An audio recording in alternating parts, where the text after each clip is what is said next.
industry, man, it's not the same. Doesn't have to do with talent. It's about playing the game. The industry, real niggas is dying to get in. The industry, just to find they don't fit in. The industry ain't what it used to be. The industry's trying to control the way you MC. They want you to dress like this and talk like that. But I'm going to dress like this and talk with the bat. The industry got your word meaning nothing. The industry, fuck what you heard because he's bluffing. The industry, money, bitches, hate, but I dare you to try to take a fucking thing off my plate.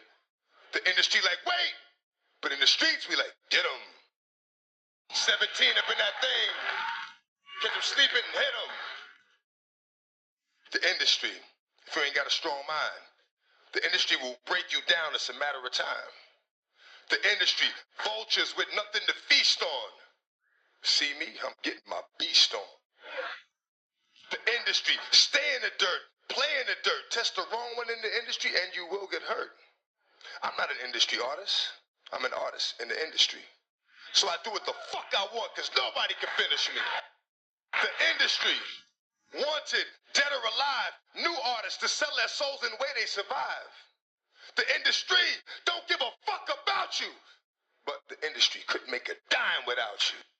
The industry, I'm sick of this industry shit. The industry playing them like a industry bitch. They tried to finish me quick, but I am long, so I stand strong. Fuck a beat. Listen to the words in the damn song.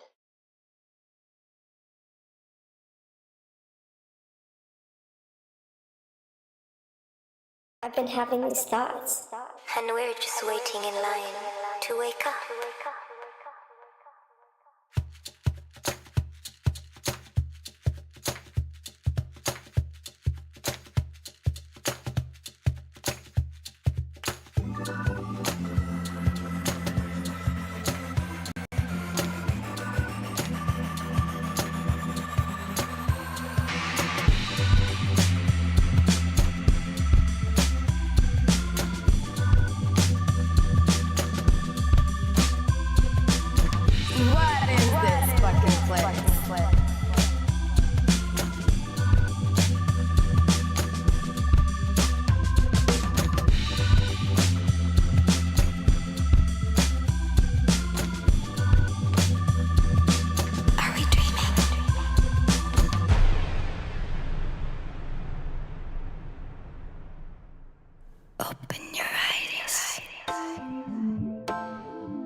Everything that you hoped for, what you dreamed about being a part of, is a fabrication.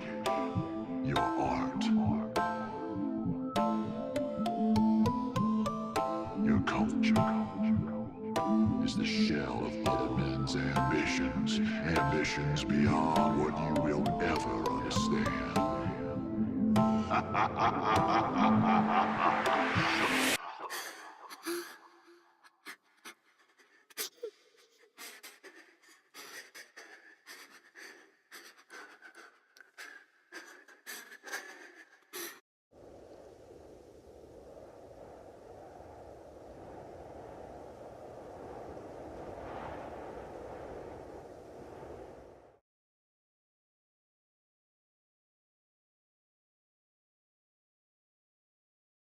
Hello and good afternoon or good evening, wherever you are in the country or in the world.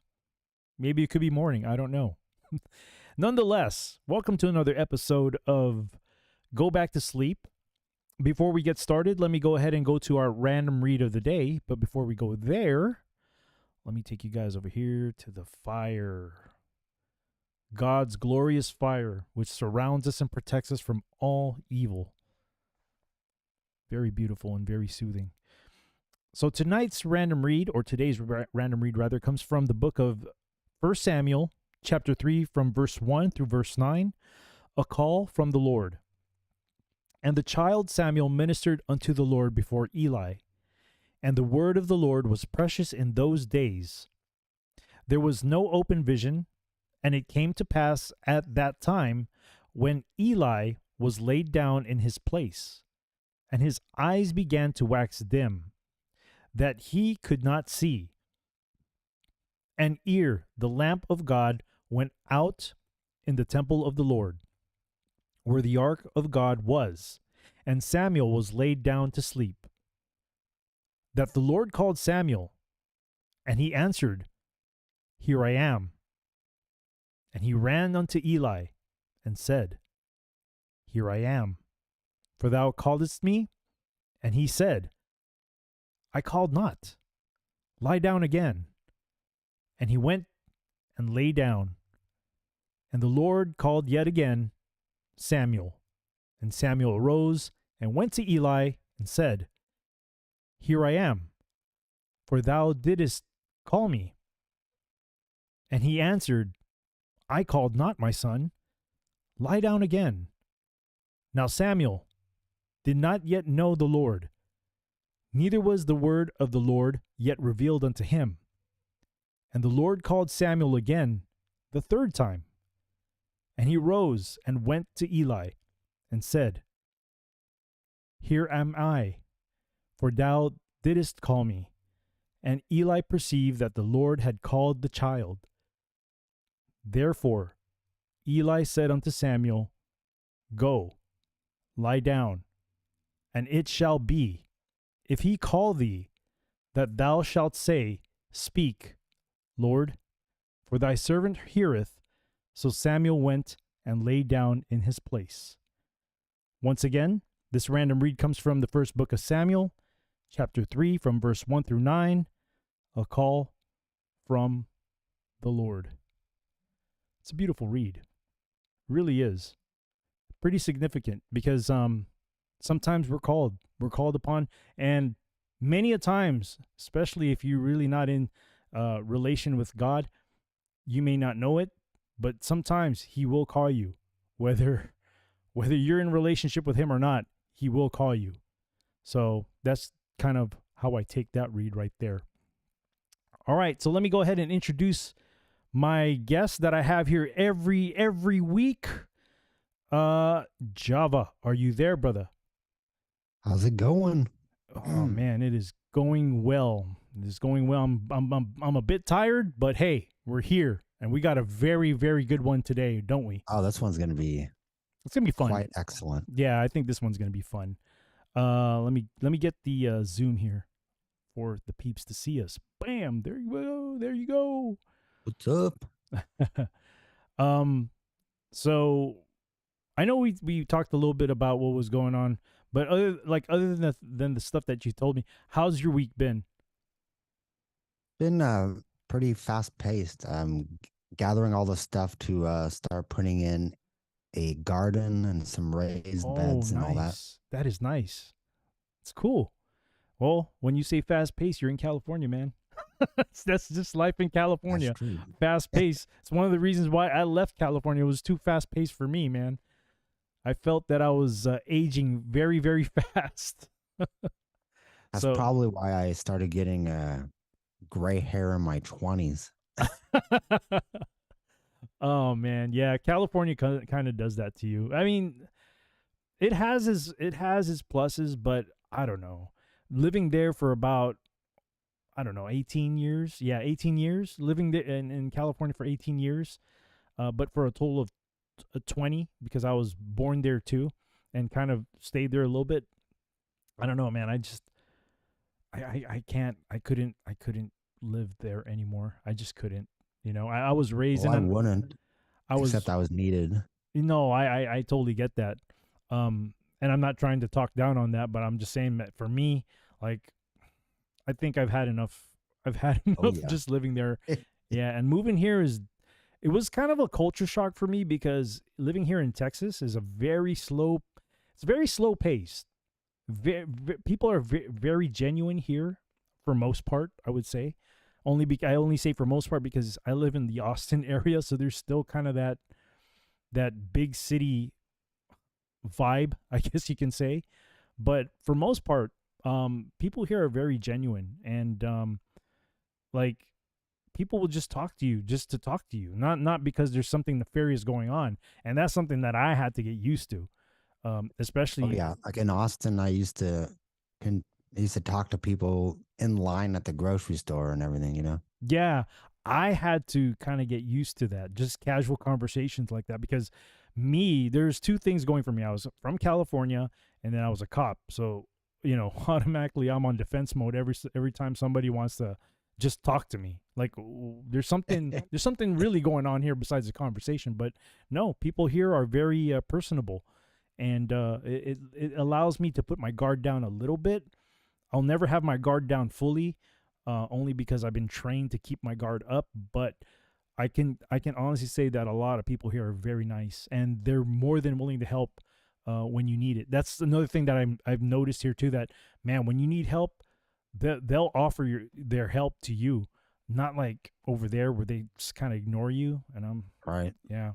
So, yeah, man. I really love it out here.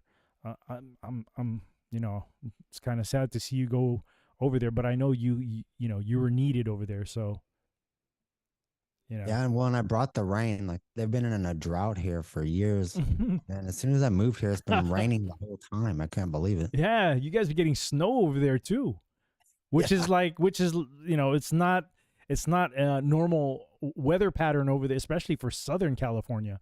They don't exactly. they don't typically get blizzard warnings or anything like that. But I've been seeing a lot of things of that Pretty nature. strange.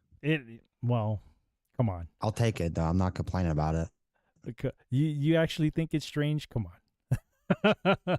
Not really, but yeah, I think all these things are conjured up. If you get what I'm saying. oh yeah, exactly. Yeah. So. No need to harp on it. Yeah. Right. I want to say what's up to the people out in the YouTube lands. What's going on, Teresa, E-Trust, and AJ Blunt? Thank you for being here this evening. So yeah, we got a very special show for you today. Not that any of these shows are not special, because quite honestly, it always comes to the same conclusion, but it's always something interesting with each artist that we talk about. And today is another one of them artists, man. And it's funny because I was just talking to you prior to us going live that the people that I fellowship with on Saturdays, I found this video about one of my favorite rappers of all, like my number one favorite rapper of all time, even though I don't really listen to hip hop unless I'm mixing it. There was a video about Tupac, and that kind of intrigued me because the whole video was a basically setting him up as a sacrifice is what I gathered from that. And not only that, but he was kind of here's another thing that I didn't tell you, but he was promoting Catholicism. I wasn't even aware of this. But I'll definitely shoot you that video via text message. I think you definitely find that video very interesting. Definitely. Yeah. It brings a whole new meaning to the label death row. Well, if you're setting it up as a sacrifice to this club and this cause, so to speak. Yeah. Well, I mean, who's to say that wasn't planned anyway? You know what I mean? We were just talking about this right before streaming, how I'm beginning to notice that all these things that we have witnessed, like, the stuff that we used to enjoy when we were younger, I'm beginning to think that everything has been methodically planned, and every I has been dotted, every T has been crossed, and it's all been done on purpose. And it just blows my mind. It's the patience of the enemy, the patience of Satan definitely is something it's just mind blowing. It's been building up for centuries, and he's been successful in gathering people to go down the wrong path. But blessings to God that there are people out there who's awake to these things and who are spiritually strong and have that relationship with God, who walk the path and see everything for what it is, man. So I'm just glad that there's people like us who's bearing light into all these things to people who don't know. I mean, if you don't see what's going on by now, I I really don't know what else would help you wake up. You know, everything has been so dark for so many years that now it's becoming blatant for how they present themselves. There's no hiding it. You know what I mean? Yeah, it's not as elusive as it was in prior years. Yeah, we at least I can say with our generation, we kind of got sucked into these things thinking that it was just a quote counterculture kind of thing, you know, being not popular, but come to find out that this is exactly how they build things up to be, because they wanted people to come into this and accept all these things. Man, it's getting crazy, dude. It's getting really crazy. Well, and the interesting part is that, you know, it's very easy to discern that some of this type of thing happens in certain genres, but it's not widely looked at as far as rap and hip hop goes. Back then, that, but that this now too is yeah, now is, you know, it's in the music videos, but you know, back then it was more, you know, it wasn't really thought upon as being connected to like Satanism and Luciferianism and right. Masonic Yep. ideology. But even though that wasn't really so obvious, the topic matters that they've portrayed, right? Like violence in the streets, drug dealing, pimping women, all these things. The evil was there, but it wasn't presented as how they're presenting it now, where it's just blatantly Right. Satanist stuff. You know what I mean? Yeah, but back then they try to mesh that into what's going on with communities. So it was Right. it was hidden. Darkness. It was hidden, but but it wasn't. You know, it wasn't. You know what I'm saying?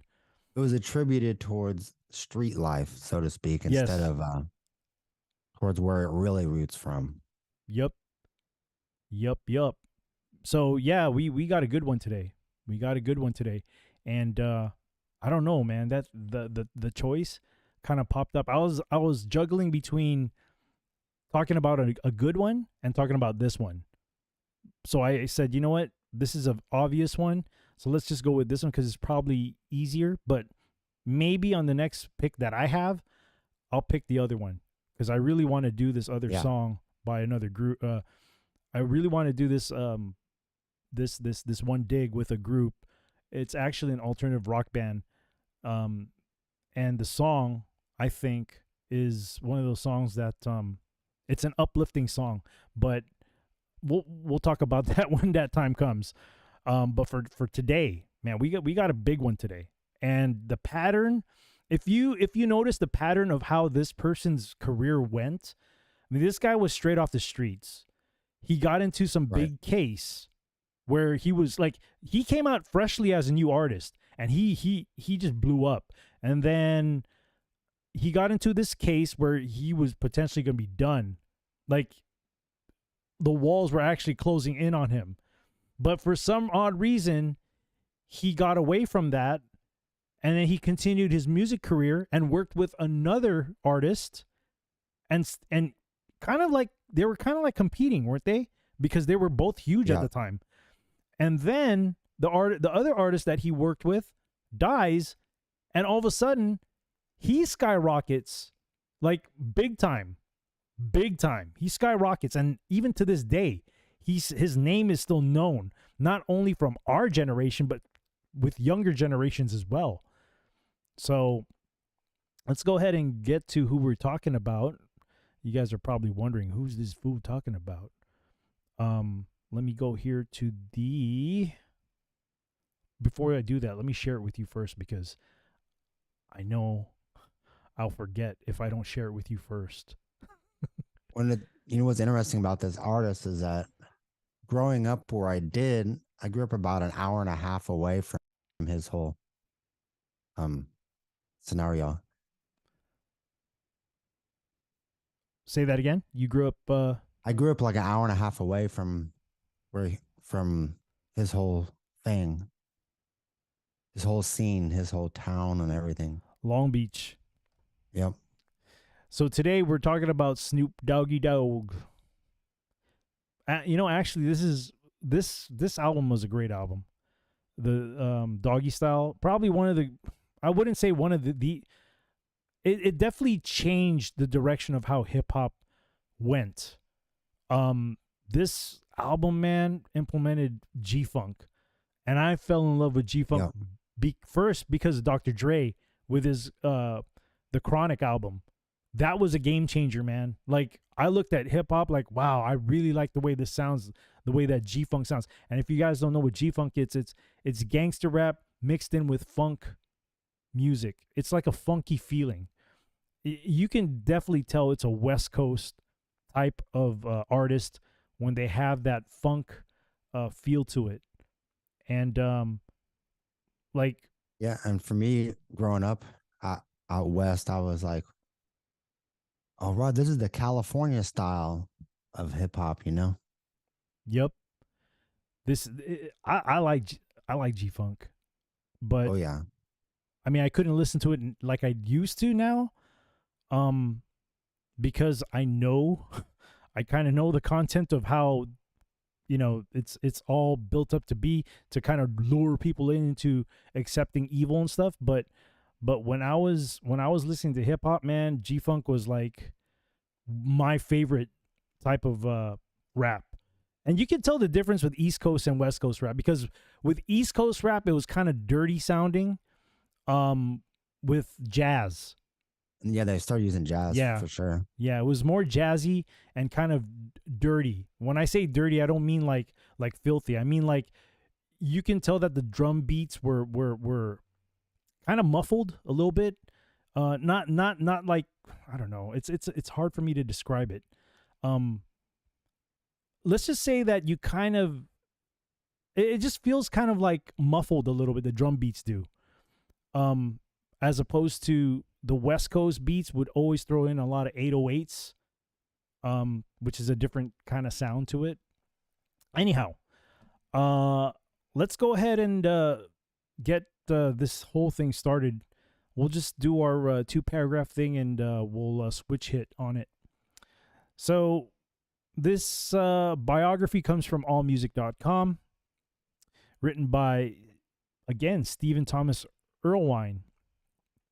One of the most iconic figures to merge from the early 90s G-Funk era, Snoop Dogg evolved beyond his gangster rap beginnings, to become a lovable pop culture fixture with forays into television, movies, football coaching, and wrestling, while expanding his musical reach far beyond his primary genre. Introduced through Dr. Dre's top 5 rap hit, Deep Cover, that's the first time he came out, and man, when I was into rap, he killed it. He killed it in that song. Snoop quickly became one of the most famous stars in rap, partially due to his drawled, iconic? I think they spelt that wrong. Yeah, iconic rhyming, as well as the realistic violence implied in his lyrics. His own Doggy Style in 1993 became the first debut album to enter the Billboard 200 at number 1 and featured the top 10 hits, pop hits, What's My Name and Gin and Juice. After the popularity of gangster rap waned in the late 90s, he proved himself to be a masterful chameleon, writing his pot-loving image in various directions that helped buoy his career through the 2000s. Man, I think there's more to that than him being a quote chameleon.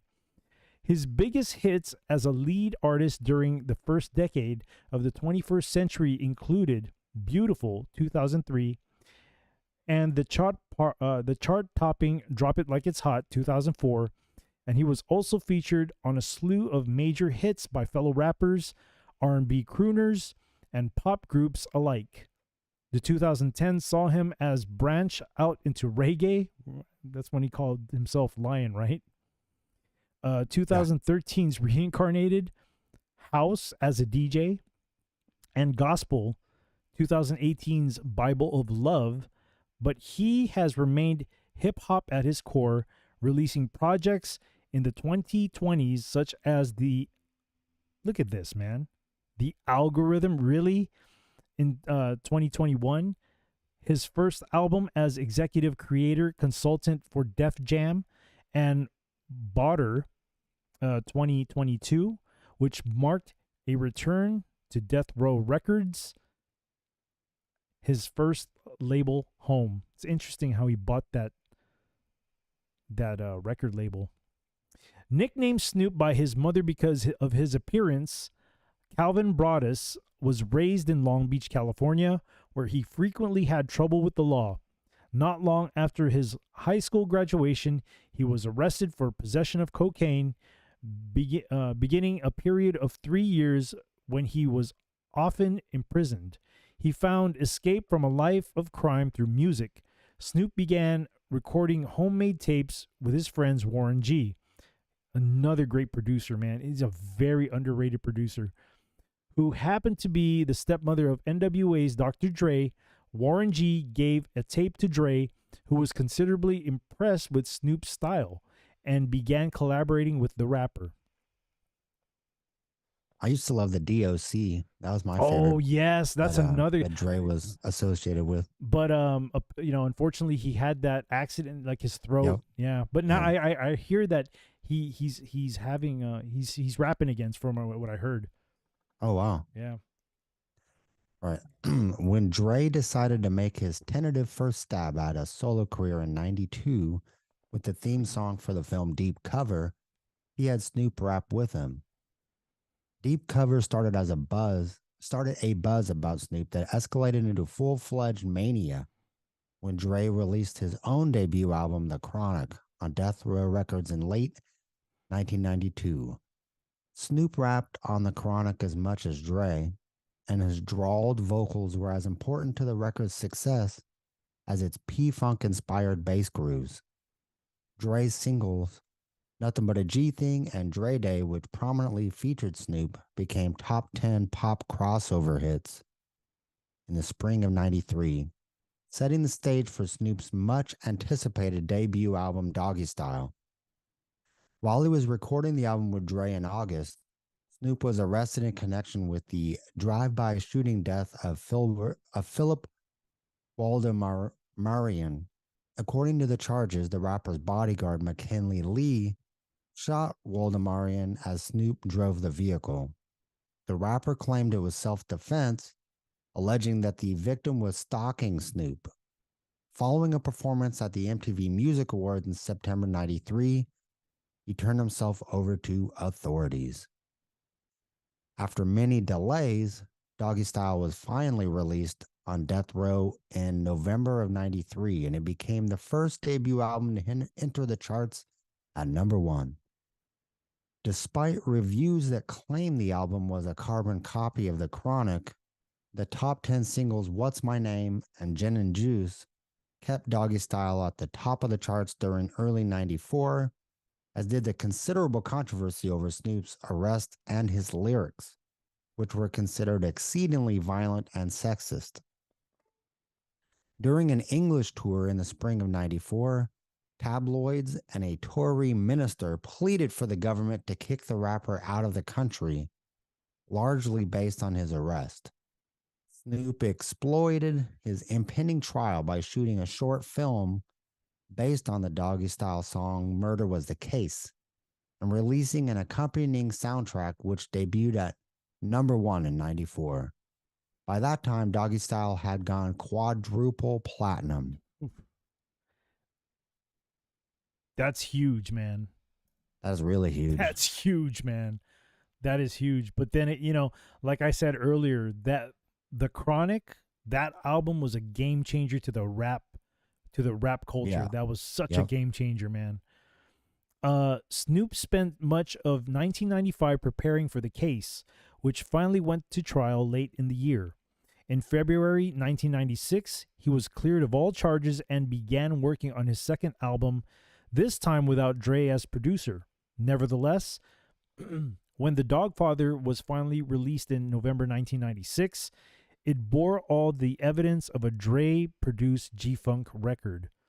The album was greeted with mixed reviews, and it initially sold well, but it failed to produce a hit along the lines of What's My Name or Gin and Juice. Part of the reason for the moderate success of Dogfather was the decline of gangster rap. Tupac, who I was talking about earlier, who had become a friend of Snoop's during 1996, died weeks before the release of The Dogfather, and Dre had left Death Row to his partner Suge Knight, who was indicted on racketeering charges by the end of 1996. Consequently, Snoop's second album got lost in the shuffle, stalling at sales of 2 million, which was disappointing for a superstar. It's still good. 2 million is still good. Not as good as quadruple platinum, but hey, it's still good. Perhaps sensing something was wrong, Snoop began to revamp his public image, moving away from his gangster roots toward a calmer lyrical aesthetic. He also began making gestures toward the rock community, signing up to tour with Lollapalooza 1997 and talking about 2 separate collaborations with Beck and Marilyn Manson. The solo, the game is to be sold, not to be told. I had that album. Snoop's first effort for No Limit followed in 1998. No Limit Top Dog appeared a year later, and Dean and Dead Man Walkin' the year after that. The Last Meal followed in December of that same year. The heavy release schedule resulted in varying musical quality from album to album, but by the turn of the century, Snoop had become such a cultural phenomenon that his albums became almost secondary to the personality behind them. An autobiography appeared in 2001, followed by a stream of movie roles in several high-profile pictures. Late in 2002, Snoop released his first album for Capitol, Paid the Cost to Be the... Look at that. Look at that title right there, man. That's a quote of a James Brown song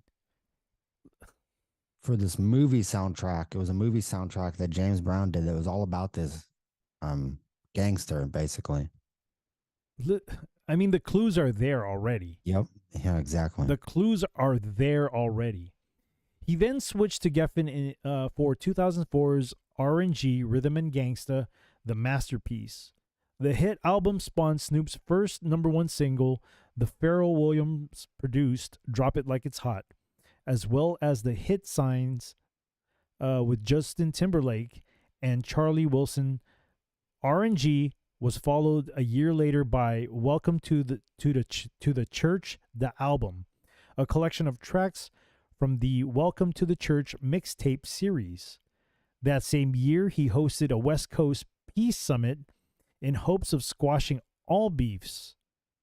It's all for show, dude. Yep. All for show.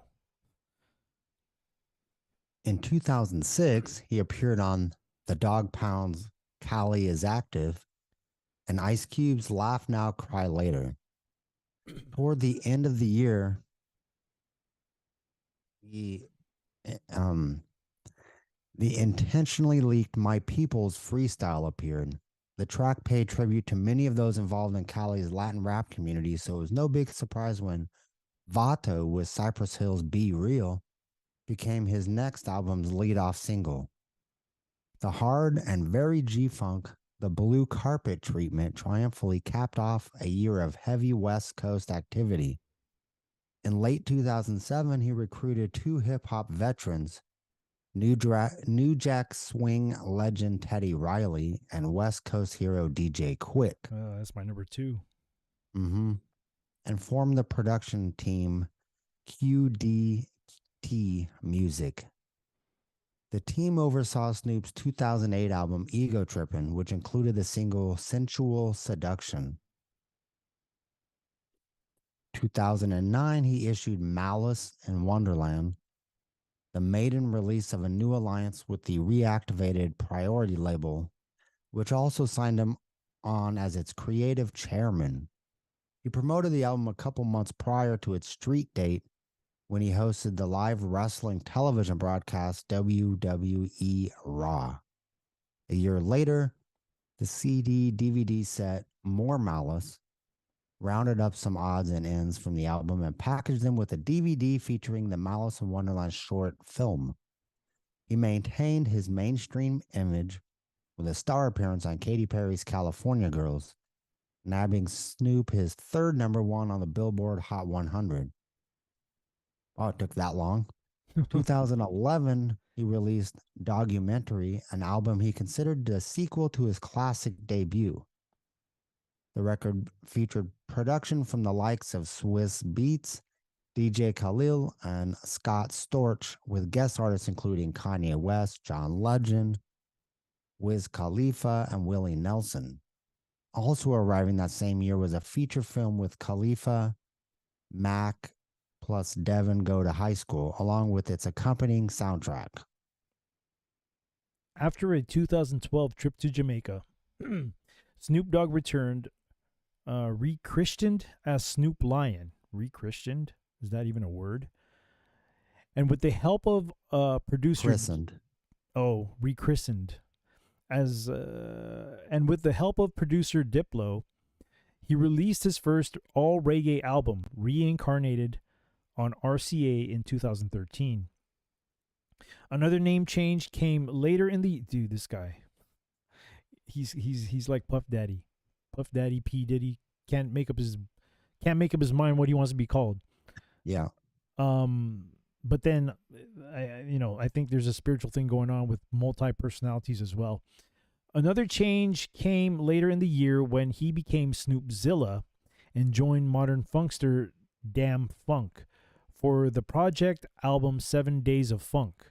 That is very interesting. Tupac's last album, when he came out as Machiavelli, was the 7 Day Theory. So that's very interesting. He returned to Snoop Dogg in 2015 when he partnered with Pharrell Williams for the hip-hop effort Bush.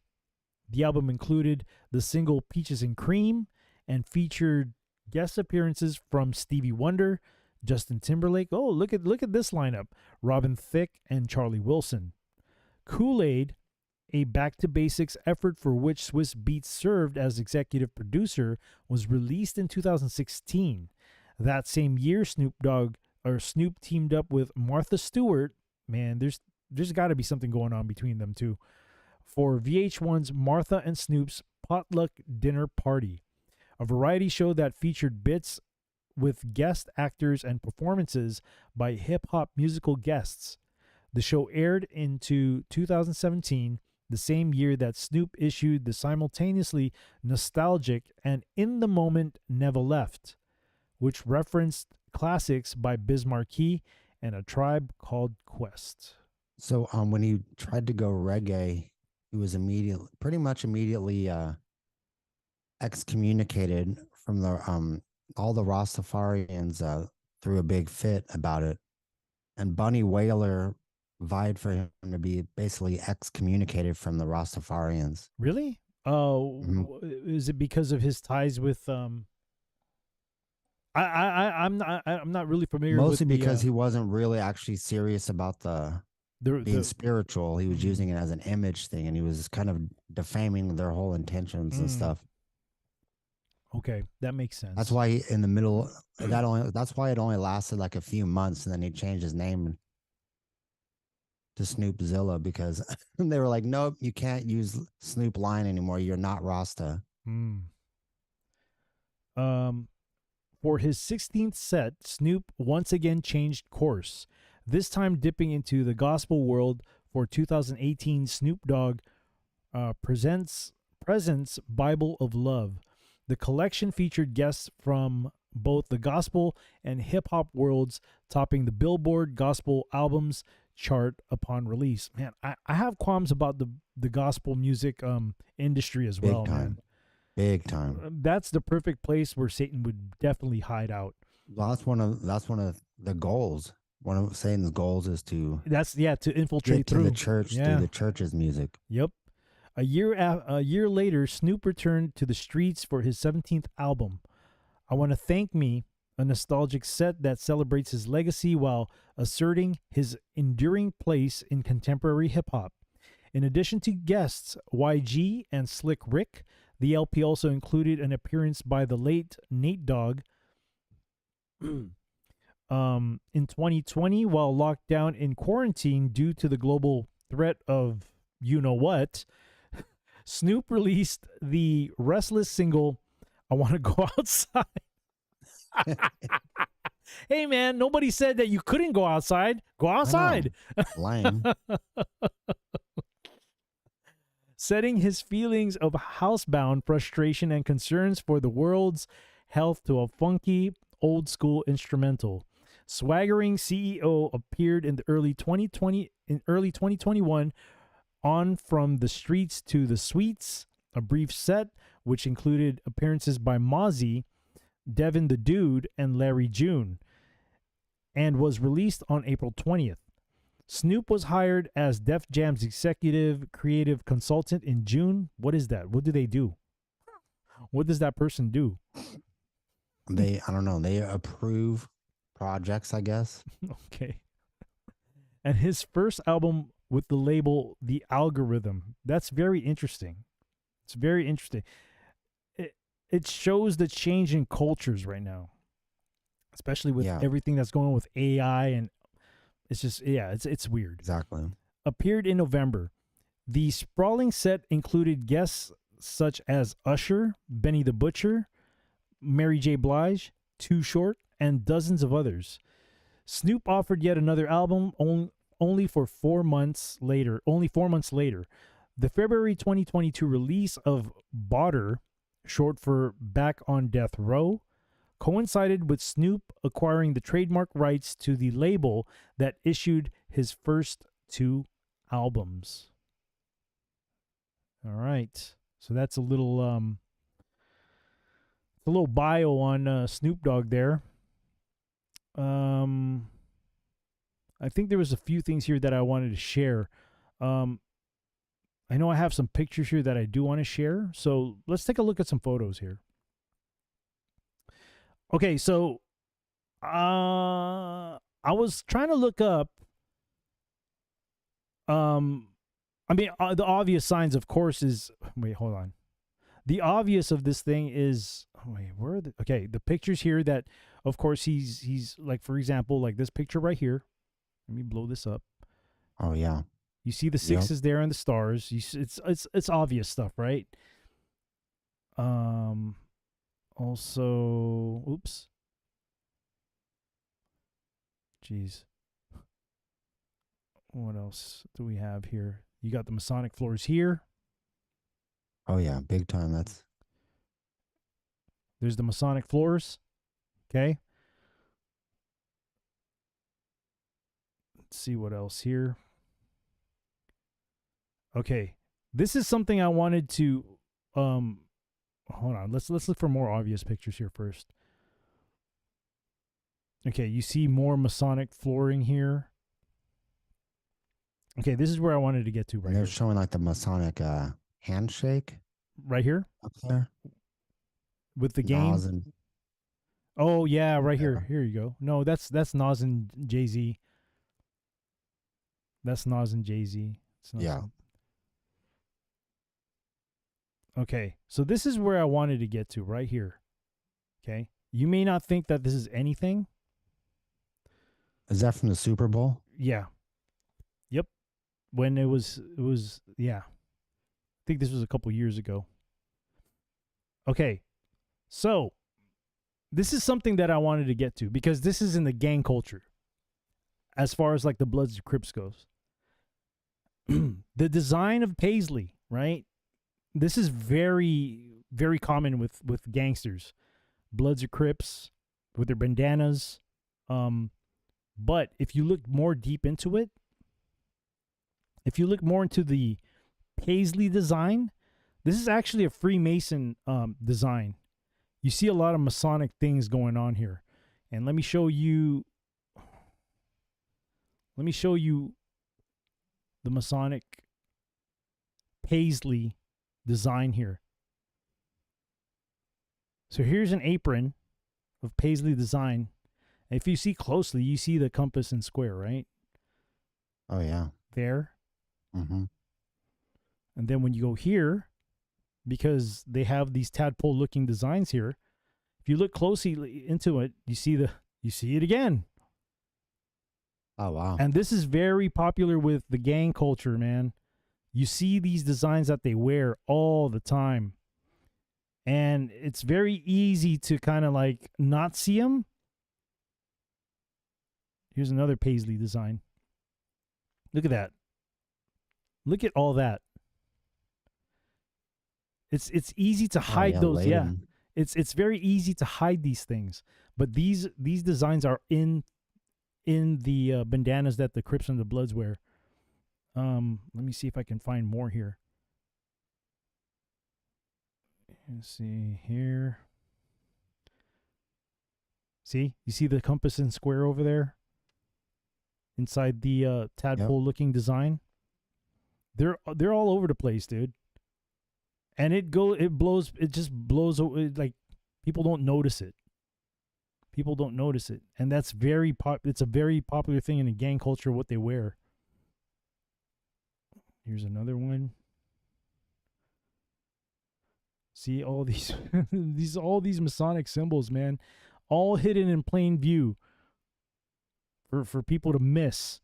And it's another way of, I guess, putting stuff in the subconscious of young children, because it's young teenage, mostly boys that join gangs and stuff, and Right. they, it's programming, dude. It's programming. Look at that. You see the Masonic symbols in there. And this is a very popular thing in gang culture, what they rep, when they rep their color, I'm trying to find more here. Something that's like, here's another one. See? The moon, the crescent moon, the sword. All these things, man. All these things. And that head in there almost looks like Baphomet. Let me see. Which one? Oh, yeah. That red. Yeah, I see it. Yeah. So these designs come from the York side of Freemasonry. I think there's like, well, you have the York, and then you have the Scottish. So this is from the York side of the Freemason. Here's another one right here. Check this out. See? Look at that. So this has already been embedded with a lot of these young children in the street gangs when it comes to the Crips and Bloods. When you go to other gangs, it's basically streets. They go by streets, but even the Crips and Bloods, they go by streets, but they wear these things. The Crips and Bloods, they wear the blue rags and the red rags, and they show people all that stuff. So look what Snoop is wearing. Let's take a deeper look into this. Yeah, that's as much as I can blow up. I wish I can focus more into that, but I can't really. That's as far as it goes. I can't go further than that. But I'm pretty sure they're in there. I mean, you see the signs. I mean, doesn't that look like a sun right there? Right below his medallion? It looks like a sun, right? Yeah, with Saturn all around, a bunch of Saturns around it. I mean, also look, if you look here to his left, kind of looks like an owl, an upside down owl a little bit. I don't know. I don't think I'm reaching for that. It kind of looks like an owl to me. If you look up, like, can you see my cursor? Yeah. Yeah, right here. You can see it looks like an owl. Even up here, it looks like an owl. So yeah, even in gang culture, man, they've gotten these young children programmed without even knowing that they're being indoctrinated into these types of secret societies, And that whole floor right there. See, that's even when he's trying to be Rasta. Where? Snoop Lion with the Masonic floor. Oh yeah, right here. Yeah. Even even with the whole red and blue thing, that is that's kind of like the black and white checkerboard thing that the Freemasons got going on. It's they're one and the same. They're just it just kind of shows it's I don't know, the way it's set up is that they try to make it seem like there's a good guy and a bad guy, but in actuality it's all the same. They're all in the same thing. Yep. It's all the same. Now look in the back of that picture. You see the two pillars. Yes. Oh Masonic yeah, pillars right there. Right there in the back. Yep. So everything that these people have set up, even music videos, the clothes, it goes down to even the clothes that they wear, man. I really believe that they have people telling them what to wear on a daily basis. It's I don't think it's by quote chance. I think that all these things, like for celebrities, I think everything is planned out for them every day. Everything. Because like if the paparazzi go out there and take their pictures, they've already got what they're wearing. You know what I mean? Right. Yep. People don't leave the house without being told what to do, pretty much, if they're part of this whole thing.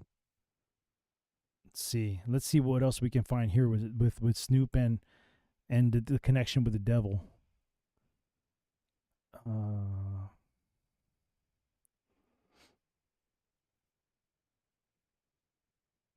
Yeah, I can't. Oh, there you go. One of the movies that he did. Look at that. This is one of the movies that he did. It was like a horror film, like a hip hop horror film.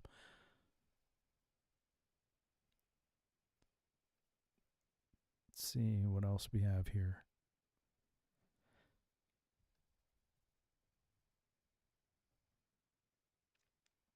No, I don't really see anything. Most of the stuff I have are videos. I don't know if I'll be struck with a copyright infringement if I play the interview. I want to play the interview. Yeah, let's do it. Let's play the interview. I don't think I'll get hit with copyright strike for this one. It's fair use. It's fair use because we're talking about it. Okay, so here's an interview that was done back in '96. This was Tupac's last interview with I think this was just his last interview period. Give me a minute here. So I want you guys to notice something here. There's a few things going. You got Tupac's medallion. His medallion is representative of the angel of death. That's what his medallion is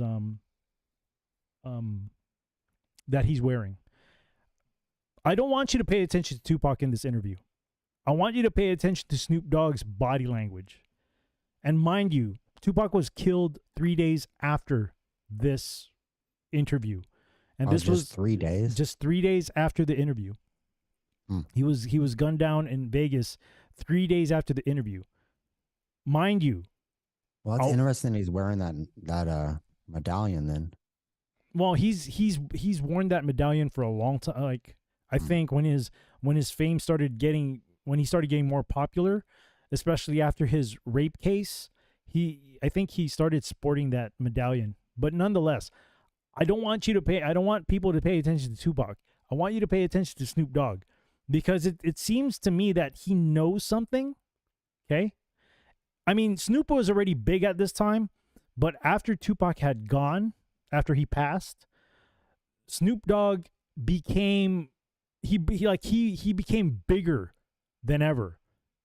And I want you to put it in perspective too, is that when he first came out, he came out as a star already, but then he caught a murder case.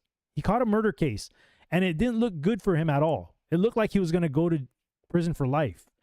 So my thinking, right, this is just my wheels turning. Of course, I don't have proof of any of this, but this is just me concluding to this. I believe that he must have been proposed for something, right? He must have been proposed for something, to I guess get away from the case, like to be innocent of charges.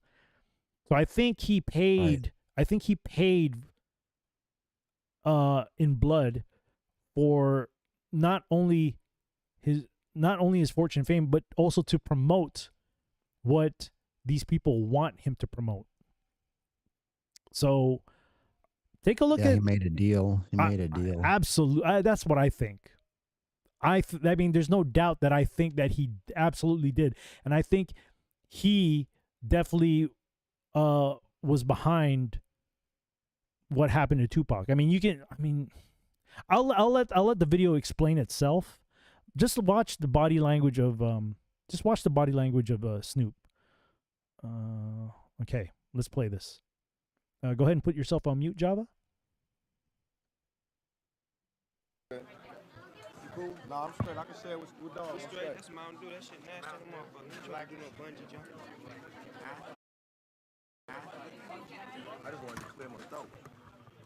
You lost Best Rap Video. You'd all disappointed about that? Oh, no, I didn't lose, see, because I sold 6.5 million copies, so I won. When all these famous people get together, what's the one thing you take away? Is everybody much shorter than you thought? I know a lot of people find Snoop and say, 6'4", I had no idea. Oh, yeah. But do people seem shorter? There's a lot of attitude going on. What's the one thing you take away? Oh, it's a lot of attitude, of course, because nobody thought we would show up here. But, we always feel like we keeping it real. Not scratch that. We always felt like we're being true to everything we've always stayed representing. And our audience is worldwide. We're not even on we coming out here and there's some East Coast, West Coast. We got beef with the people we got beef with. But we could go anywhere in the country because we are America's most wanted. Exactly. So you can't stop the flow. Can't stop what America wants. On that note, I know that Biggie and Puffy are here tonight. Did you see them? Do you have anything to say to them at all? Nah, but even if we saw them, we are businessmen. We are not animals. It's not like we're gonna see them and rush them and jump on them. If they see us and they want drama, we're gonna definitely bring it like only Dev Row could bring it. But we here as businessmen to enjoy and support the Video Music Awards for MTV because they support us. So if they want to come and use this business opportunity to get on some gangster, we do that better than anybody. Can you envision a day when y'all, if not get together and make an album, just peacefully coexist? There's no dream of making an album with Biggie and Puffy or none of them. We're not sweating it like that. This is our family. We peacefully coexist right now because we all cool. Everybody's here. They sell records. We sell records. Well, I guess you could call that selling records. What they do, we sell large amounts of records, and they sell a few records. And really, it's no competition. People are really making too much out of it than it is. It's really just if you want to talk. We're going to make it specific as to what you can talk about and what you can't talk about. And the East Coast, West Coast thing is something that the journalists and people are making up just to get paid off it so it can drag out. So they're perpetuating it so it could be drama, which I still love MTV, but when it all go down, don't look at me and Biggie and be like, why is there a big East Coast, West Coast war when you're shooting this to 300 homes, 300 countries, telling them about an East Coast, West Coast war that they would never know exists. So that's where information becomes a problem. When and MTV if it did, News gotta be the ones to let you know. If it did exist, Pac, we wouldn't be here. So right, and if it exists, how we gonna be sitting in New York talking about it? We'll try to be better role models, and y'all try to stop putting that drama out there. You got a lot of power, a lot of responsibility. We both do. We both need to exercise greater restraint.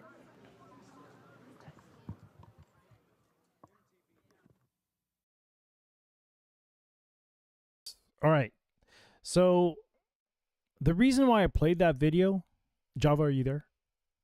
Let me get us back here on Zoom. Are you interesting? I mean, they said that the rivalry didn't really exist. So I was asked a question, why are we watching this video? And the reason, hold on for a moment. The reason why we watched that video is because the reaction of Snoop Dogg's face. It's not synonymous with somebody who's happy about, selling a ton of albums and just performing and stuff like that. And it was a hot record that they made, two of America's Most Wanted. And you saw how Tupac was excited about talking about the album and stuff. And then you see Snoop Dogg on the side just kind of like, he's just being quiet. He's just being quiet.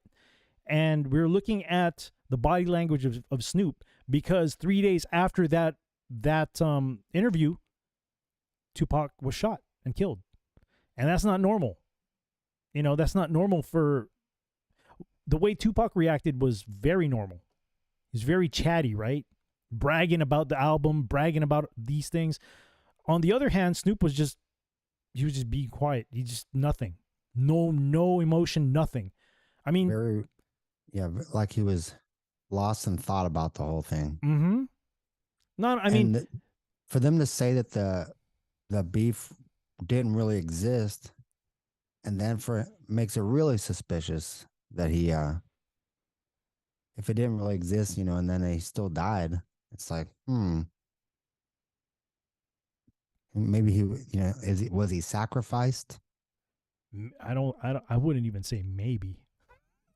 Yeah. I wouldn't even say maybe. But here's something that I wanted to say. I mean, people can make an argument that, yeah, he was stoned. I doubt it. I think we've seen Snoop Dogg stoned. He's still a chatty dude. You know? Right. He's still a jovial kind of guy. But to see him in that state tells me that he definitely knows something. He definitely knows something. And here's another video that I want to play here. I don't know if I'll get a copyright strike for this, but hey, it's fair use. I mean, we're talking about Snoop Dogg, right? We're breaking it down. And this is an interview that was on Joe Rogan's podcast. And this was a very, very interesting thing that he said. And I want to share this, okay? So let's hold on for a moment.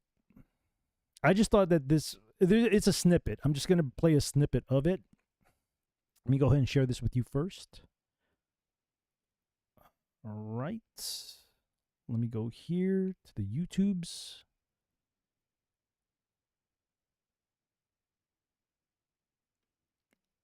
Okay. So this is from the Joe Rogan podcast. I don't know when it was, but he did an interview, and he said something really revealing. So if you could go ahead and mute yourself, Java, and we'll play this video real quick. The song Murder Was the Case, I wrote that song because I was thinking about life after death. The song was initially called Dave, D-A-V-E, Death After Visualizing Eternity. Whoa. And it was crazy that I was thinking of shit like that, and I had made a song called Murder Was the Case that was about me losing my life. But before I lost my life, I cut a deal with the devil, but then God came back and gave me another chance. That was in my mind, but when I wrote it, it just became some gangster shit, but that was the premise behind it. And it was just in my head, like, I want to write a song like this. And then 3 months later, I caught a murder case in real life. Whoa. Yes, so my pen was actually writing reality. So I had to pull back from certain things and say, maybe I should start writing about life and living instead of always writing about dying and death. Whoa. Deep. Just think about my peers. Me, Tupac, Biggie. Like, just think about our records, the last records that they made. It was a lot of death. It had some life in it too, but it had a lot of death in it. Yeah, that East Coast, West Coast shit. It became a real... All right, I think that's all I wanted to play right there, but let me get us back here. All right, Java, you can go ahead and unmute. So that's interesting that he admitted that he at least intended it to be a certain thing, but he made song didn't really have God coming back and rescuing him. He made it kind of evasive by saying that. Well, you know, if you look at it, like, and if you notice too, he was wearing the paisley. He was wearing the paisley design, and it wasn't even a blue or a red one; it was a white one. But he made it elusive in saying that it was God who brought him back. But what God are you talking about, bro? You know, because it's not the God that it's not the God that I worship. It's not the God who sent his son to die for our sins. I don't think it's that. I don't think it's that God. I think it's the God that he's talking about with the paisley designs on his outfit. Right. So yeah, he said it himself, he sold his soul. And he tried to be elusive about it, saying, that, it was one of these things that I wrote. I don't even think he wrote that song. That's just my thought on that is I don't even think he wrote that song. He may have figured out how to flow with the song, how to rap the song, but I guarantee he did not. I can almost guarantee he didn't write that song. I don't think so. I think there was a ghostwriter behind that one. And I wouldn't doubt it. We've discussed these writers, man. They're very slick on how they write things. And I don't think the artists themselves can come up with stuff like that. I don't think so. Right.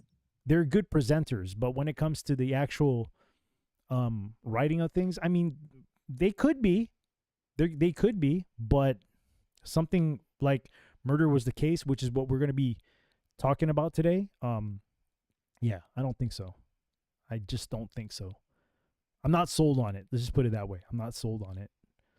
Well, and it's like after that song and everything, talking about the deal he made, that album, his career and everything took off from the get-go because of that. Yeah. It's like he made a deal right away. Well, I think he made the deal right during that murder case. Because they had him at the spot they wanted him at. He's like, yeah, this guy's definitely gonna agree to the terms because he doesn't want to go to prison for life. So they and that's what they do, man. They do that all the time with a lot of these people. They put them in spots where they don't want to be at, and they probably purposely do this. Right. Right. So put them in a bind, so then they present them with the one solution. Yep. Which is the one that was the goal in the first place. Hegelian dialect, man. Yep. On a smaller scope to get these people to influence people like us into accepting the evil stuff that they promote. So let's go ahead and check out the lyrics here. So if you didn't notice, we're going to be talking about Murder Was the Case by Snoop Dogg. Let me go here with the lyrics. All right. Okay, so the music video is very, very obvious. It's very obvious, but I also think that I think the music video itself was a contract. If you understand what I'm saying, I think it was a ceremony of accepting the terms of the conditions of what he needed to do and what he still needs to do. That's just I look at these things now where when they perform live or when they do certain kinds of music videos, that right there is the ceremonial contract offer and acceptance. That's just how I look at it. It's kind of like when you certain times words are very binding. Yeah. All right. So can you share that with me? Oh, sorry. See what I mean, man? It's amateur day for me every day here. Well, you see it? Yeah. Cool. All right. So we'll there, of course, for obvious reasons, there are words there that I'm not going to say for obvious reasons. Exactly. Okay. So I'll start it off, and then they don't even have courses and stuff like that. Let me just, oh yeah, they do. Okay, I'll start from the beginning, and then I'll let you go on the first verse after I do actually the intro is more like a skit, so I don't need to go through that.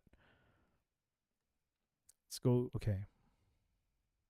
So from verse 1, it says, as I look up at the sky, we're assuming that this guy is dying, right? We're assuming that he's dying because the skit truly portrays two dudes getting into it. One guy shoots the other dude, and you know the rest of that. So it goes here. As I look up at the sky, my mind starts tripping. A tear drops my eye. My body temperature falls. I'm shaking, and they break in trying to save the dog. Pumping on my chest, and I'm screaming. I stop breathing. Dang, I see demons. Dear God, I wonder, can you save me? I can't die. My boo-boo's about to have my baby. I think it's too late for praying. Hold up. A voice spoke to me, and it slowly started saying, check this out. Bring your lifestyle to me. I'll make it better. Dude. Yep. It's that whole temptation thing that they always do with these people. Yep. How long will I live? Eternal life and forever? And will I be the G that I was? I'll make your life better than you can imagine or even dream of. Yeah. That's the devil, man. Yeah. So relax your soul. Let me take control. Close your eyes, my son. And then he says, my eyes are closed. It's crazy, dude. This is crazy. This is ceremonial, dude. Oh yeah, and that so for one thing, you look up and it says tear drops my eye, as in one eye, which is Masonic. Mm-hmm. And then also, and the other Masonic thing was, and will I be the G that I was, capital G, which is also Masonic. Yep. But that's very blatant. And then the thing about it is, like, if you're having a near-death experience, the first thing he sees are demons.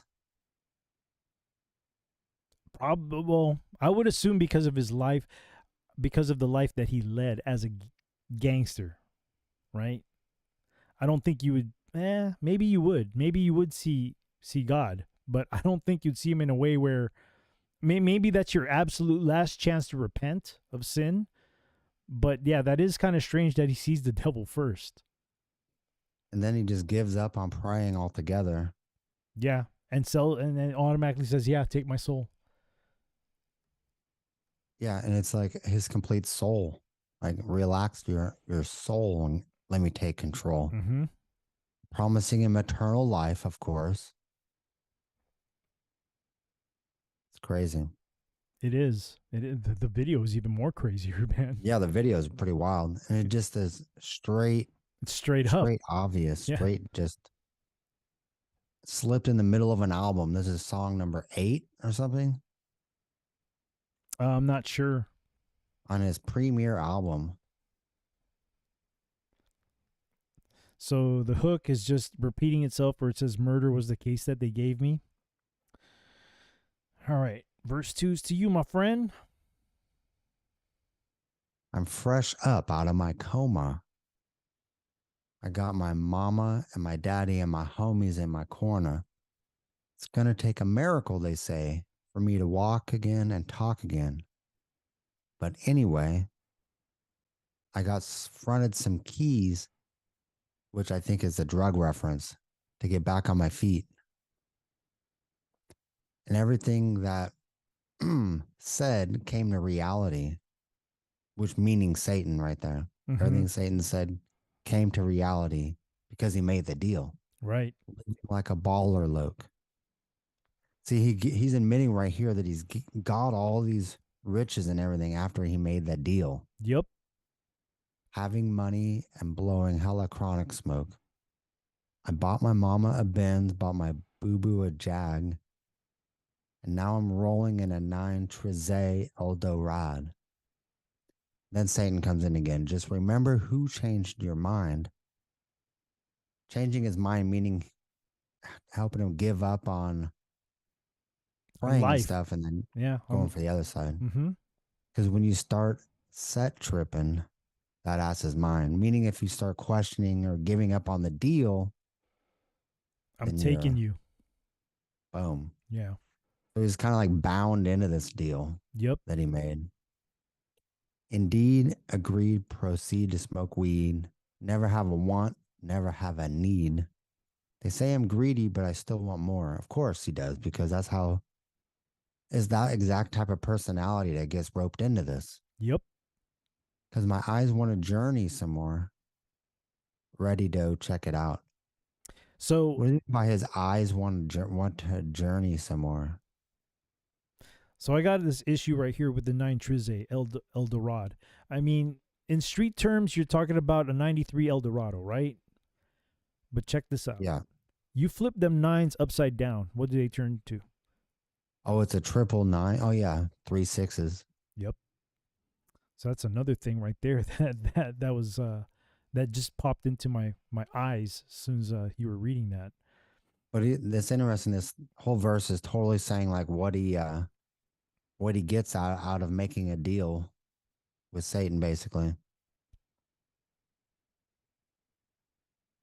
Yeah. But this happens with all those artists we've looked at. They all get tons of quote unquote success and quote unquote money and everything. Mm-hmm.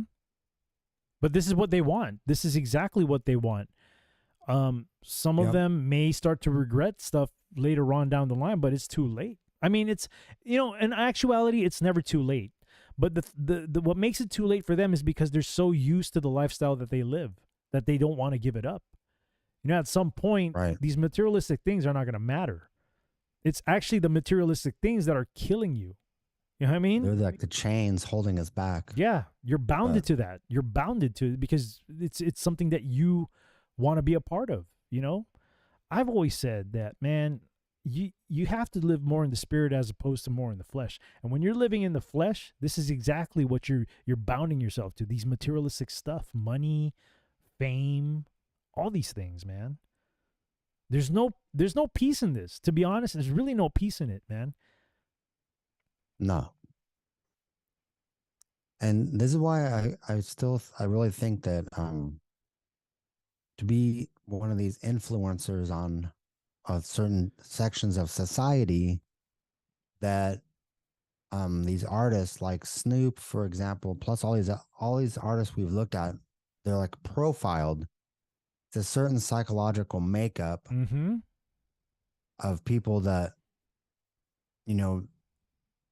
are able to be convinced to make a deal for endless like possessions and fame and all this stuff. Like, there's a certain makeup of a personality that wants this type of thing. That's true, but at the same time too, you got to remember that Snoop was put in a predicament where they had him. Right.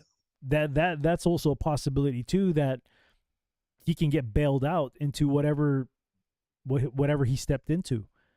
Because I remember this case clearly. Like he was gonna go away forever, and he just started being a popular rapper. He was starting his career, but it didn't look good during the trial, man. It didn't.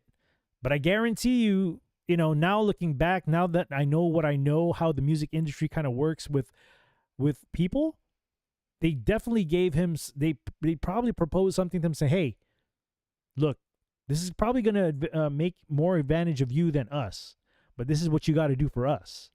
And they present it because and not only that, he was young too.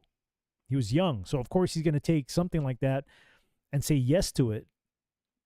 But honestly, he's going to have to live with all that guilt at the end. He's going to have to live with all he's just like all of them. They may accept what was given to them as far as like of this world, or what the devil probably gave to them. Yeah, they can enjoy that right now. But long term, when judgment comes, you can't take any of this with you, man. And your reputation, your fame, you can't take your fame. God's going to look at you and say, "Nah, man, no, I ain't taking you." So that's just my take on things. Right. So it's kind of like,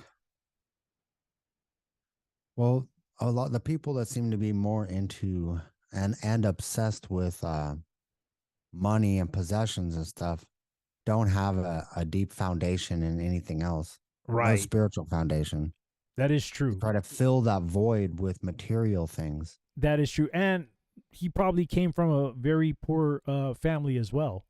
So, of course, you dangle something like that, they'll be like, heck yeah, I'm Right. taking it. You know? So let's go here to the bridge. I guess he starts to pray, right? Or after he's already made the deal. Yeah. Now I lay me down to sleep. I pray the Lord my soul to keep. What Lord are you praying to? If I should die before I wake, I pray the Lord to my soul to take. So verse 3. No more Indo, gin and juice. I'm on my way to Chino. And if you guys don't know, Chino is a prison. It's a city where there's a prison in there. Rolling on the gray goose. Shackled from head to toe. 25 with an izzle. With nowhere to gizzo. I know.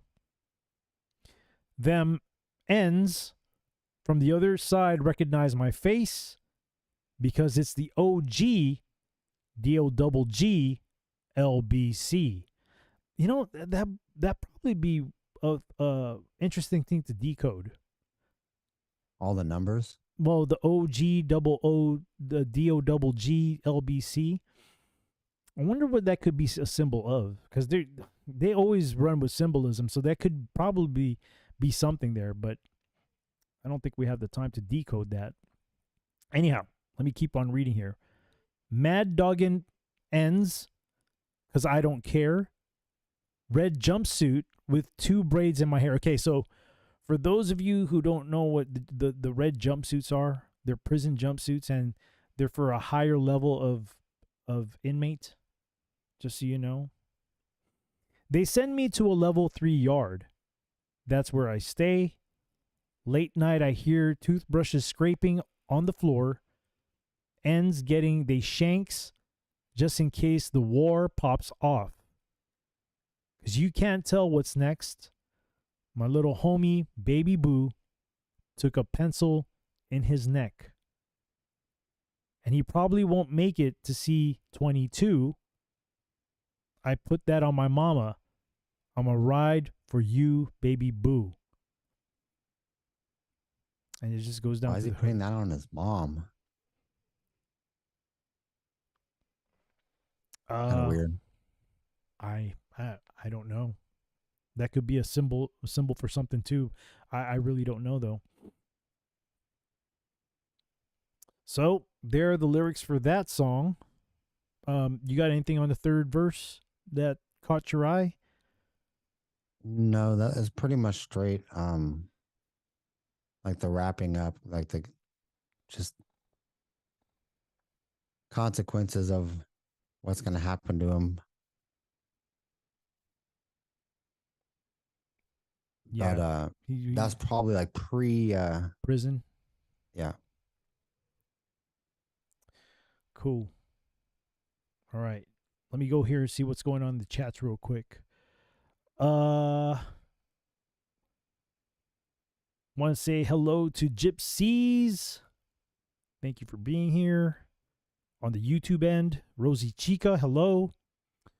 Let's see. Yep, that's all I got in the chats right there. Let's see what the Foxhole chats are just blowing up, man. Getting more than typical chatters here.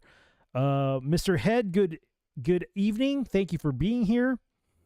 And yeah, you did call it, man. Did he call that before we even announced who? Yeah, before announcing what we did. Wow.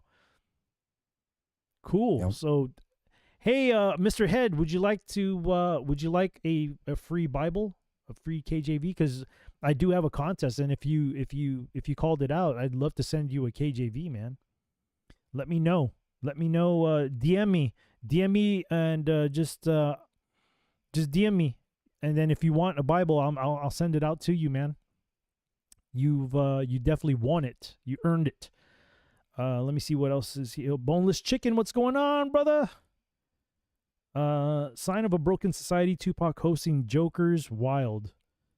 What? He did? When was this? And look, he says that his friend was Tupac's realtor and that he had lunch with him. So Boneless Chicken met Tupac. Oh, wow. That's cool. He is seated like this dude next. Oh yeah, he's talking about the interview video that we played. Yeah. Yeah, now I see it. Okay, cool. I'm gonna give that a red pill, man. That's cool. It's cool. Give a red pill to Asshead's Mr. Mr. Head's guest there. What's going on, AP? I haven't seen you in a while, man. Thank you for coming by. Bones Chicken says I have an infatuation with West Coast rap and its connection to what? Fabergé. Fabergé egg collecting. No, you know what, man? I grew up on that, and to be honest, man, I wasn't a gang member, but I would say that a lot of people that I associated with were Bloods back when I was younger. So that's I kind of know the culture a little bit, not too much, but that's one of the reasons why I loved West Coast rap, because of the influences of who the people I was hanging out with, and also just the sound of it, man. The whole mixing funk with hip hop was just, that blew my mind, man. Dr. Dre just he changed it, man. Like he definitely changed the way that hip hop went as far as the West Coast goes. Because now if you listen to a lot of West Coast rappers, they have that little funky sound to them. It sounds cool. Yep. So yeah, that's the stuff that I wanted to share, at least with the other platforms, with YouTube, Twitch, and all. Let me see if there's anybody else in the other platforms. Nobody on Twitch. Facebook is nobody, and let me see Twitter real quick.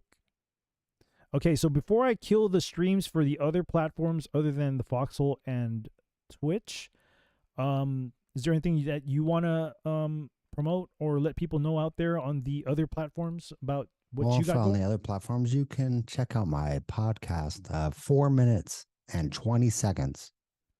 It's on all the major streaming services: Spotify, Apple Music, Google Podcast, Amazon Music Podcast, iHeartRadio, TuneIn Radio, Podbean, and Podchaser.